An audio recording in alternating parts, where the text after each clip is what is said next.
There's a fence in this life. Some folks break their backs just staying put, eyes on a distant horizon that never gets closer. Others, they build beyond it. The difference? Not luck, not always. It's knowing where to hit and hitting it over and over until it breaks. Clayton stood on the wrong side. 42 years old, everyone etched onto his calloused hands into the quiet weariness around his eyes. He punched a clock at Westlake Manufacturing, dependable as a sunrise. He was a good man, Clayton, a quiet strength in him, but also a deep, unspoken frustration. He didn't complain, just worked head down amidst the endless hum, feeling trapped by the very effort he put in. There's a fence in this life. Some folks break their backs just staying put, eyes on a distant horizon that never gets closer. Others, they build beyond it. The difference? Not luck, not always. It's knowing where to hit and hitting it over and over until it breaks. Clayton stood on the wrong side. 42 years old, everyone etched onto his calloused hands into the quiet weariness around his eyes. He punched a clock at Westlake Manufacturing, dependable as a sunrise. He was a good man, Clayton, a quiet strength in him, but also a deep, unspoken frustration. He didn't complain, just worked head down amidst the endless hum, feeling trapped by the very effort he put in. Clayton's shoulders carried the weight of years, not just the physical strain of turning steel day in and day out, but the quiet burden of expectations unmet. His movements were precise, economical, honed by repetition. He wasn't a man of many words, his thoughts usually kept within the quiet hum of his own mind. Every morning, the industrial hum of Westlake Manufacturing began for Clayton long before he even clocked in. It started with the 5 a.m. alarm, a buzzing intrusion that felt less like a wake-up call and more like a summons to the same gray day. He'd swing his legs over the side of the bed, the familiar ache in his lower back a constant companion. Sarah, his wife, would already be stirring, her quiet movements a counterpoint to the city's slow awakening. A quick kiss, a shared glance that spoke volumes of their shared burden and unspoken affection, and then he was in the kitchen. Coffee, black and bitter, a ritual as old as his work ethic. He'd pack his lunch himself, usually a sandwich and an apple, leftovers if they were lucky, while the distant sounds of Emily, his 14-year-old, and Ben, his 10-year-old, starting to rustle upstairs reminded him who he was doing it all for. The drive was always the same. Down Elm Street past the same houses, the same sleepy convenience store, the sky lightening from bruised purple to dull gray. He'd join the procession of other worn-out pickups and sedans, men and women with the same quiet determination in their eyes, all heading to their own posts in the industrial heart of the city. At the factory, the air was thick with the tang of hot metal and grease. The clang and screech of machinery was a symphony he knew by heart, each note a measure of another day passing, another dollar earned, another piece of himself spent. He'd put on his safety glasses, grab his tools, and fall into the rhythm of the line, shaping, grinding, welding. His hands, thick and strong, moved with an almost unconscious grace, muscles remembering sequences of movements learned years ago. It was honest work, hard work, but it was also a cage. Every paycheck felt like a game of Tetris, fitting rectangular bills into too many round holes. Mortgage, utilities, groceries, school supplies, the perpetually ailing truck. He and Sarah were masters of the budget, but it was a defensive game, always reacting, never truly getting ahead. They owned their small, well-maintained house, a legacy from his parents, but it felt less like an asset and more like another bill to feed. The worn sofa, the kitchen table scarred with years of family meals, the fading paint on the walls, it was home, warm and familiar, but it was also a constant reminder of how little had truly changed.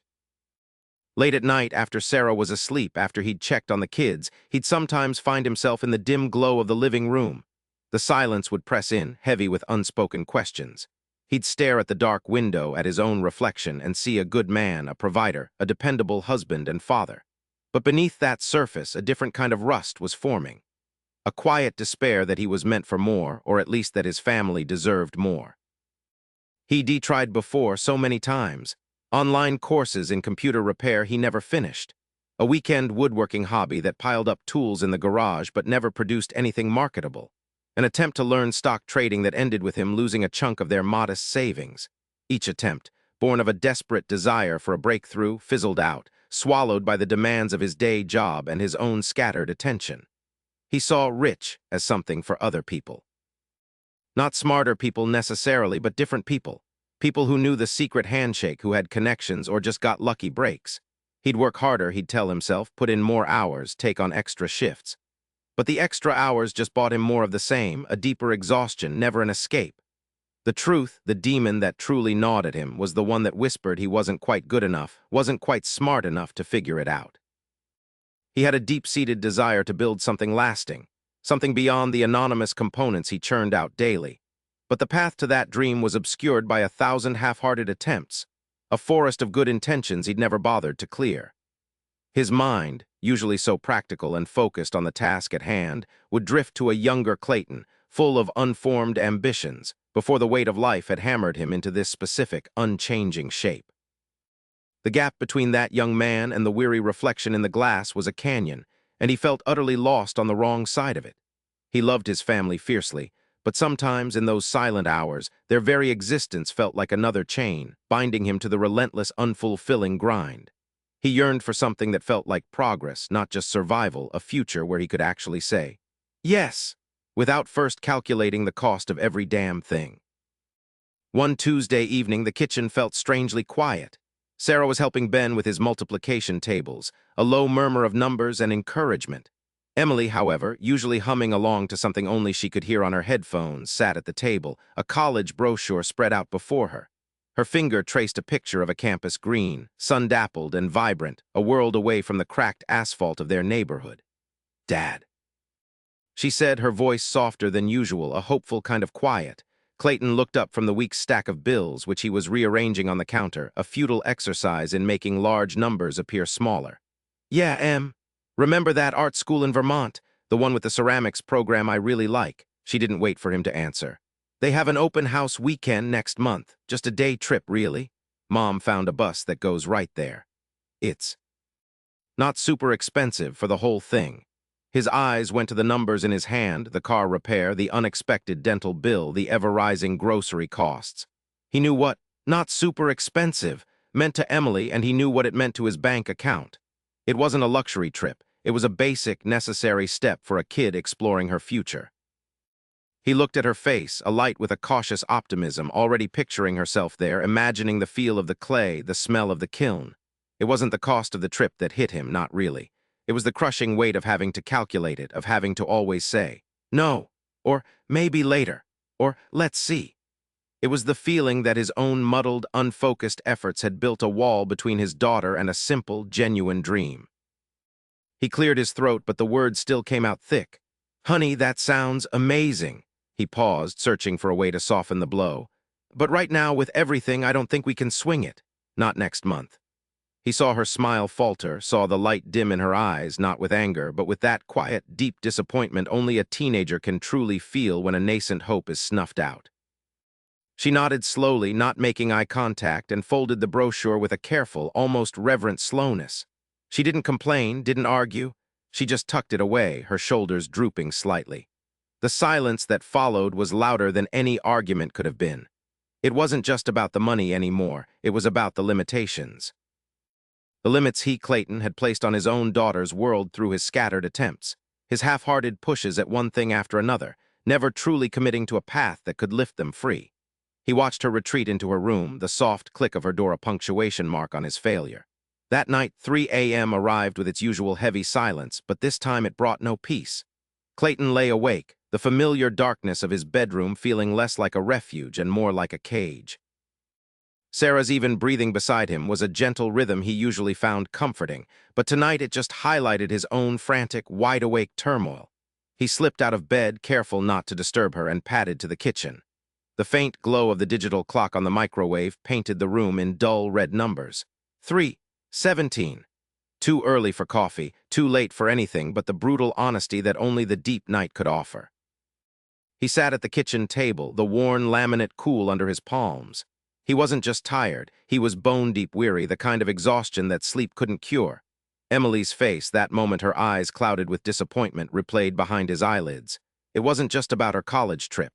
It was every other missed opportunity, every postponed dream, every whispered, "next time," that never came.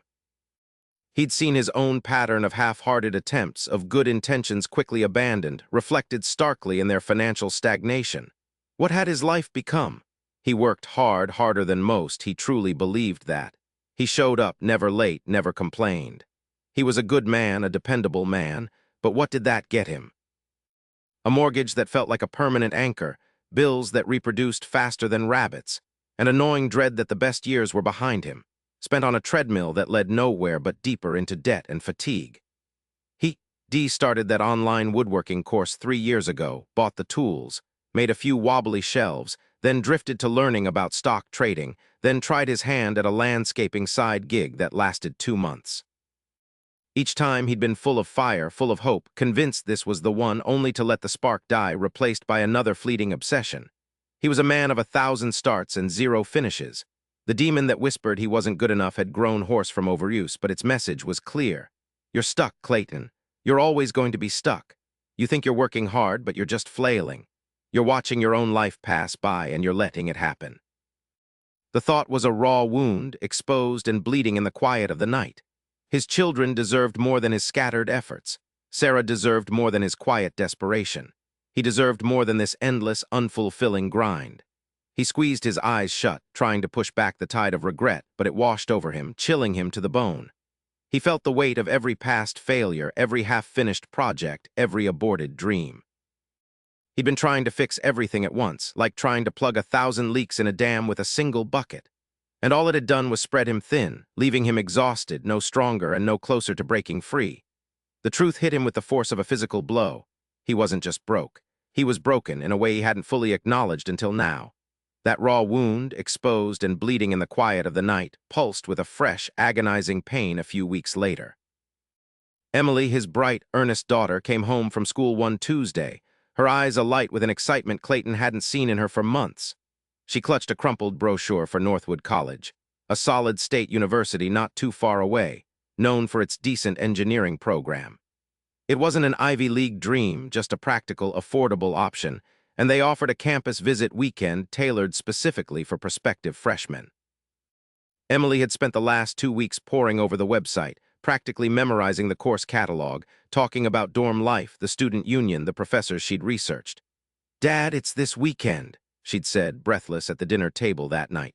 "They have an open house and a tour, and I can sit in on a real class. Sarah's mom said she'd let me borrow her car if you and Mom couldn't make it, but I really want you to come. It's only a few hours' drive, and we could just stay one night in one of those cheap motels near campus." Her voice trailed off, a hopeful question hanging in the air. Clayton felt his stomach drop. He looked at Sarah across the table, whose own eyes, though understanding, held a mirroring flicker of anxiety. He knew the numbers. He knew how tight things were. He knew that even a cheap motel and gas for a few hours was a stretch they hadn't accounted for this month. The new water heater had drained their meager emergency fund, and Ben had just needed new glasses. He opened his mouth, but no words came. His tongue felt thick and heavy. Emily, sensing his hesitation, her smile slowly fading, picked at a loose thread on her jeans. It's only like $200 for the motel and gas, maybe a little for food." She was calculating, trying to make it easier for him, trying to minimize the burden. That's what hit him hardest. Not her asking for something extravagant, but her apologizing for a simple desire. He finally found his voice, a gravelly whisper. "Sweetheart, I don't think we can swing it right now." The light in Emily's eyes didn't just dim, it extinguished, leaving a hollow, gray emptiness behind. She didn't yell, didn't argue, didn't even cry. She just nodded slowly, almost imperceptibly. Her shoulders slumped, and she pushed her plate away, the half-eaten chicken forgotten. "Oh," she said, the single word a vast ocean of disappointment. She mumbled something about homework and quietly left the table, the brochure still clutched in her hand. The silence she left behind was deafening, heavier than any argument could have been. Sarah reached across the table and squeezed his hand, a gesture of silent comfort that only magnified his self-loathing. He avoided her gaze, staring instead at the condensation rings on the table where Emily's glass had sat. He saw his daughter's deflated posture, her quiet retreat, and felt a cold, hard knot form in his chest. It wasn't about him being unable to afford a new tool or a nicer shirt.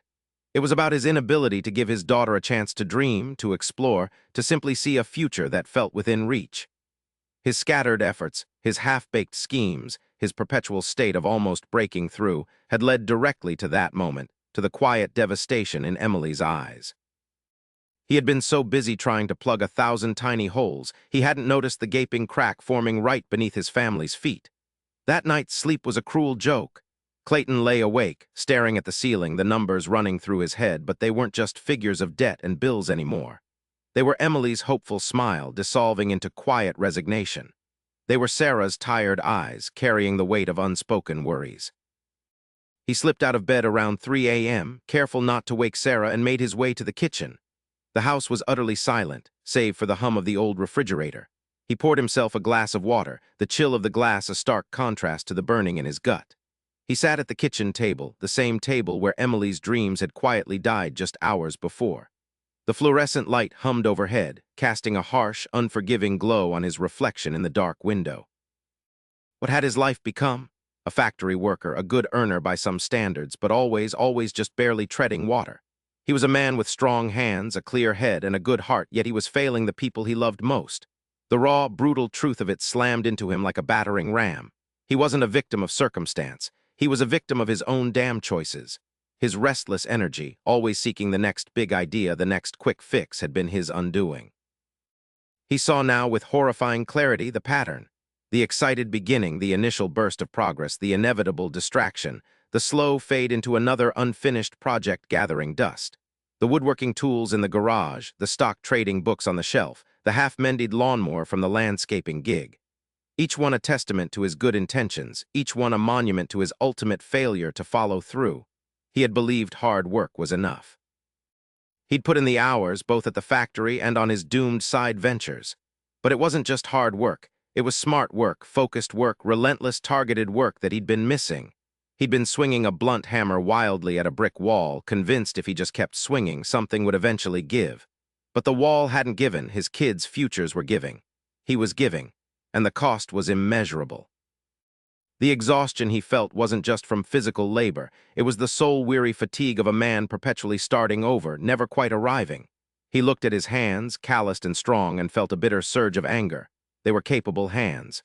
Why had he let them be so easily distracted, so unfocused? The answer was a punch to the gut. Self-doubt disguised as curiosity, disguised as ambition. He'd been afraid to commit fully to one thing, afraid it wouldn't work, so he'd hedged his bets, spread himself thin, ensuring nothing would ever truly take root. He was staring down the barrel of middle age, and for the first time truly seeing the desolate landscape his scattered efforts had created. It was bleak, empty, and utterly, terrifyingly his own making. It was bleak, empty, and utterly, terrifyingly his own making. He sat there in the darkness, the hum of the refrigerator the only sound besides the frantic beat of his own heart. A quiet surrender washed over him, not to despair, but to a deeper truth that had been staring him down for years. He'd been fighting himself, chasing every fleeting idea, every potential quick fix, and all it had done was spread him thin until there was almost nothing left. "No more," he whispered, the words barely audible in the silent kitchen. It wasn't a roar, not even a shout. It was a firm, quiet closing of a door. The old way, the scattered way, was done. He didn't have a grand plan, didn't have a clear map to riches, but he had a gut feeling that whatever he did next, it had to be different. It had to be one thing, and he had to hit it with everything he had. The sun eventually crept through the kitchen window, painting thin, weak stripes across the table. He moved through his morning routine like a ghost, his body on autopilot, but his mind, for the first time in a long time, was strangely clear. At the factory, he watched the welders, listened to the supervisors talk about new, custom fabrication jobs that required a special touch, advanced techniques, a level of precision they usually outsourced. Those jobs paid a premium. He'd seen the invoices, knew the numbers. Specialized welding for custom fabrication. A tiny, flickering spark ignited in the darkness where his hope used to be. It wasn't just a job, it was a craft, a skill that could command respect and a better wage. A skill he could learn. A skill he could master. That evening, the first challenge arrived the moment he stepped through the front door. The TV was already on, the drone of some mindless sitcom filling the living room. Emily was scrolling on her phone, Ben was wrestling with his handheld console. Sarah looked up from a magazine, a weary smile on her face. This was his usual default. Collapse on the couch, zone out, let the day melt away into the background noise. His mind knew the path, the gravitational pull of routine, but he didn't. He paused, took a deep breath, and walked straight past the living room. "Gonna be in the garage for a bit," he called out, his voice sounding foreign even to his own ears. Sarah's eyebrows knitted slightly in surprise, but she just nodded.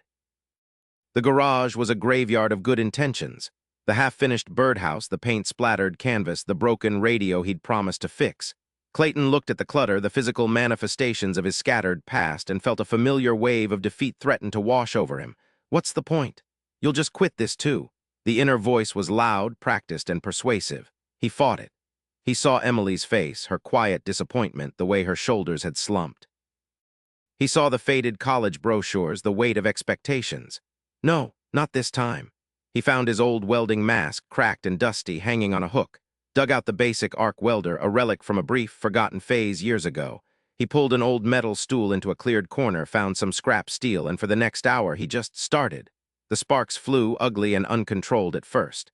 The beads were lumpy, inconsistent, a testament to how rusty he truly was. His hands, usually so steady with a wrench or a hammer, felt clumsy and uncoordinated with the torch. He wanted to throw the thing across the garage, retreat to the couch, pretend this quiet desperation had never happened. But he didn't. He forced himself to slow down. Remembered an old manual he'd seen in a box somewhere, probably beneath a stack of old magazines. He found it, blowing dust from its cover, and started to read, cross-referencing with a few shaky YouTube videos he found on his phone. He didn't try to do anything fancy, just focused on holding the torch steady, on getting a consistent arc, on making a single, straight bead. It was painstaking. It was frustrating. He burned through several rods, creating nothing but fused metal blobs. But with each ugly spark, with each failed attempt, a strange thing happened. A different kind of weariness settled over him, not the soul-crushing fatigue of wasted effort, but the honest exhaustion of focused labor. When he finally wiped the sweat from his brow and turned off the welder, 2 hours had passed. 2 hours dedicated to one single, deliberate task. He had a few slightly less ugly beads and a quiet sense of satisfaction that hadn't been there in years. He'd shown up. He'd de-started. And he hadn't quit. When he came inside, smelling faintly of ozone and grease, Sarah was still awake, a book open on her lap. "Long day?" she asked, her voice soft. "Something like that," he replied, and for the first time in a long time, the weariness felt earned, not just endured. He didn't know what tomorrow would bring or how long this new resolve would last, but for tonight he had done one thing, and that, he realized, was everything. The next morning, the clock's shrill song felt less like a fresh start and more like a cruel joke. Every muscle in Clayton's body throbbed with a deeper ache than usual, a protest from years of routine suddenly disturbed. The pull of the warm bed, the quiet temptation to just roll over and forget yesterday's brief, strange triumph was a heavy blanket. He imagined the couch, the morning news, the easy slide back into the familiar. But then a flash. Emily's face etched with that quiet, almost hidden disappointment, the one he'd seen too many times. That image was a cold splash of water, shaking off the sleep and the old comforts. He pushed himself up, swung his legs over the side of the bed, the cement floor already cool beneath his bare feet. The garage, usually a place of quick fixes and stored junk, now felt different, imbued with the ghost of yesterday's purpose. He suited up again, the heavy gloves and helmet still stiff. The first few passes were worse than the day before. His hands trembled, his focus wavered, his mind drifting to the stacked bills on the kitchen counter, the worn-out tires on Sarah's car. It was hard to care about a perfectly straight weld bead when the weight of the world pressed down. He felt the old frustration rising, the familiar urge to just throw the torch down and walk away, declaring it all a stupid waste of time. But he didn't. He just kept resetting, rereading the smudged lines in the manual, forcing his gaze back to the junction of metal and flame, trying to make sense of the erratic dance. It wasn't fun, it wasn't exhilarating, it was just work. Grinding, frustrating, lonely work. A week bled into another. Every evening, after 8 hours of factory noise and the mindless repetition of the assembly line, Clayton would head straight to the garage. Sarah would often have dinner ready, the kids already at the table. He'd try to rush to squeeze in an hour before they went to bed, but sometimes it wasn't enough. Emily would ask, "Dad, are you coming to watch TV with us?" Ben would just stare, a silent question in his young eyes. The guilt was a dull throb in his chest, an unwelcome companion to his physical exhaustion. He saw the piles of scrap metal growing in the corner, each piece a testament to his persistent failure to achieve perfection. He watched more YouTube videos, comparing his shaky, uneven lines to the smooth, seamless work of professionals, and a familiar feeling of inadequacy tightened in his gut. Who was he kidding?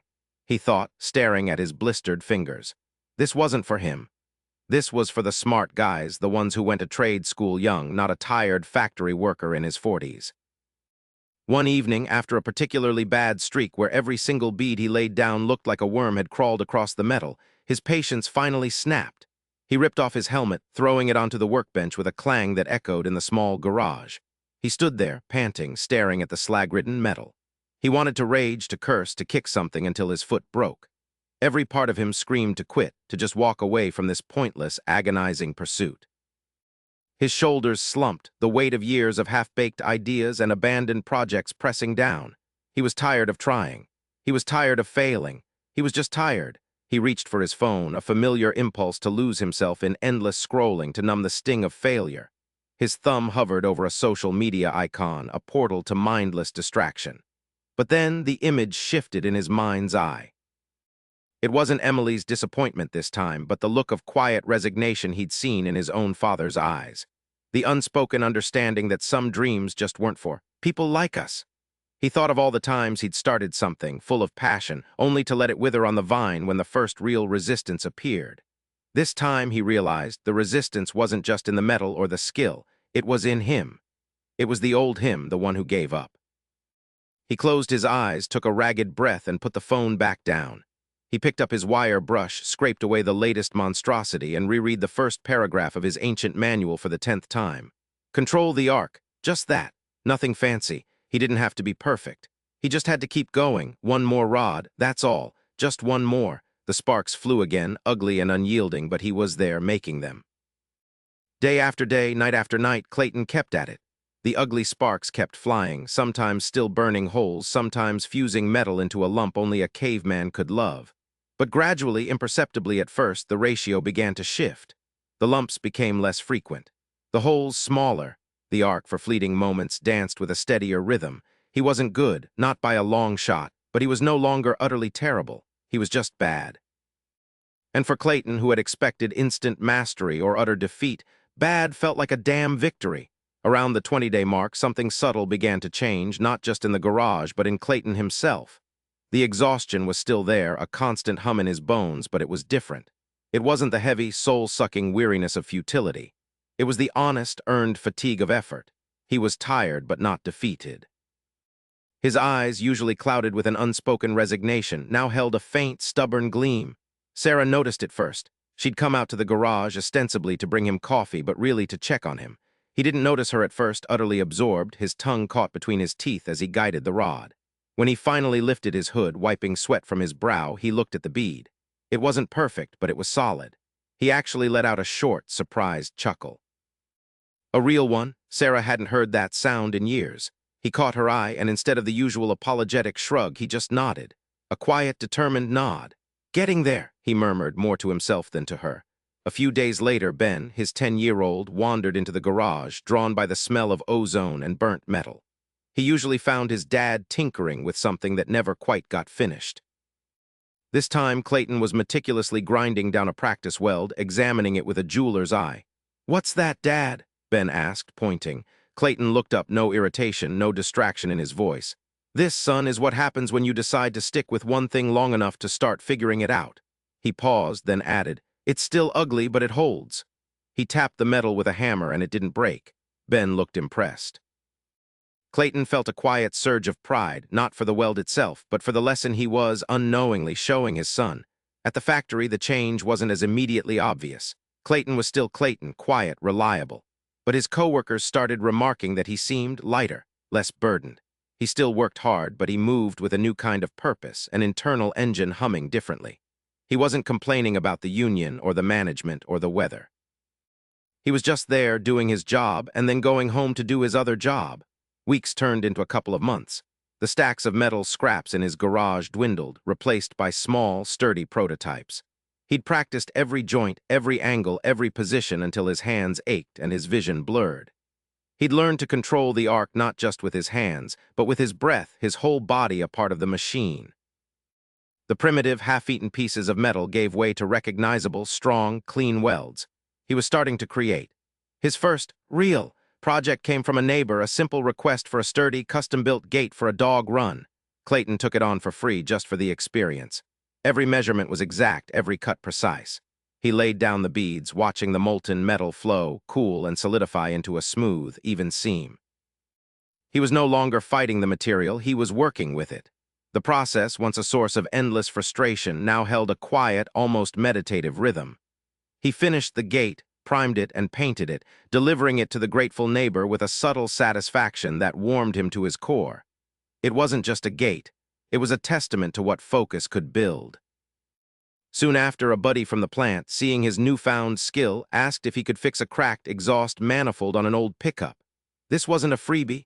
Clayton quoted him a fair price, a fraction of what a professional shop would charge, but enough to buy more consumables, more metal. He tackled the repair with the same meticulous attention. The job was tough, dirty, and cramped, but he didn't balk. He understood the nuances now, the different metals, the heat required. The repair held. The truck purred. Word began to spread slowly through the tight-knit community. Clayton wasn't rich, not yet, but he wasn't stuck either. He was moving, building, creating.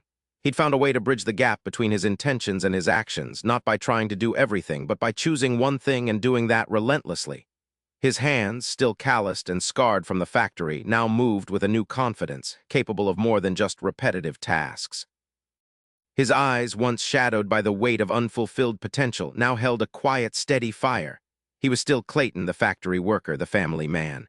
But he was also something more. A man with a purpose, meticulously chiseling his future, one precise weld at a time. The doubt was still there, whispering sometimes, but it was no longer in control. He finally understood that the real work wasn't about the welding at all. It was about welding himself, whole and unwavering, to a single, chosen path. The change in Clayton wasn't like a sudden earthquake. It was more like the slow, steady current of a river finding its true path. Others began to notice it, first in small ways, then in undeniable shifts. Sarah saw it in the evenings. He was still tired from the factory, of course, his shoulders still slumped from the day's grind, but there was a quiet energy behind his eyes, a focused intent that hadn't been there before. He wasn't flipping through channels anymore, wasn't complaining about the bills as much, wasn't sighing at the stack of unopened mail. Instead, he'd be out in the garage, the faint hum of his welder a new kind of evening music. Emily, ever perceptive, noticed a difference too. He was still the same quiet dad, but when she asked him about her college trip, there wasn't the same veiled hesitation. Not yet, he'd told her, but soon. He even brought up a small design he was sketching, something that could help pay for it. He'd shown her the detailed plans for a custom railing he was going to build for a neighbor, talking about the specific materials and techniques with an almost boyish enthusiasm she hadn't seen since she was little, and he was building her a treehouse. It wasn't just talk this time. There was conviction behind his words, the kind that came from a man who knew exactly what he was doing and where he was going. Weeks bled into months. The garage became less a hobby space and more a workshop. The custom railings were built and installed, then a bespoke garden gate, then a series of robust, artistically crafted shelving units for a local small business. Each job, small as it was, brought in a little more than the last, building not just a reputation, but a fund. He was still punching the clock at the factory, but the factory no longer defined him. It was a means to an end, a source of stability while he built his true foundation, brick by painstaking brick, weld by precise weld. The day came when Emily walked in from school, her backpack slung low, and Clayton was waiting by the kitchen table. "Remember that college visit, Em?" He asked, his voice steady. She nodded, bracing herself for the usual maybe next year or we'll see. Instead, he pushed a folded flyer across the table, one she'd given him months ago, now with a neat circle around the dates and a handwritten note. "Booked your tickets." Her eyes, wide and disbelieving, darted from the flyer to him. "Dad, really?" He just smiled, a real unburdened smile that creased the corners of his eyes. "Yeah, really. And we'll swing by that one too, the one with the big engineering program you liked." It wasn't about the money for him anymore. Not really. It was about the look on Emily's face, the uninhibited joy, the wide-open future reflected in her eyes.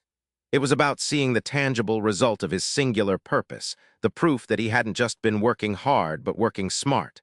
Clayton stood taller these days. The weariness in his gaze was still there, the legacy of years of hard labor, but it was now overlaid with a quiet certainty. He understood now, in a way he never had before, what separated those who seemed to pull ahead from those perpetually treading water. "It ain't about working harder. I was already doing that," he'd tell Sarah sometimes, wiping grease from his hands after a long night in the garage, a thermos of cold coffee by his side. It's about picking one damn thing, the right thing, and hitting it with everything you got every single day until it breaks or you do. And if it breaks, you fix it and hit it again. All the other noise, all those other ideas, the distractions, the maybe-laters, that's just gonna keep you stuck exactly where you are, forever looking at the ceiling at 3 a.m. He knew now. Life wasn't about wishing for a different hand. It was about playing the one you had with an obsessive focus, relentlessly and without apology, until the game changed.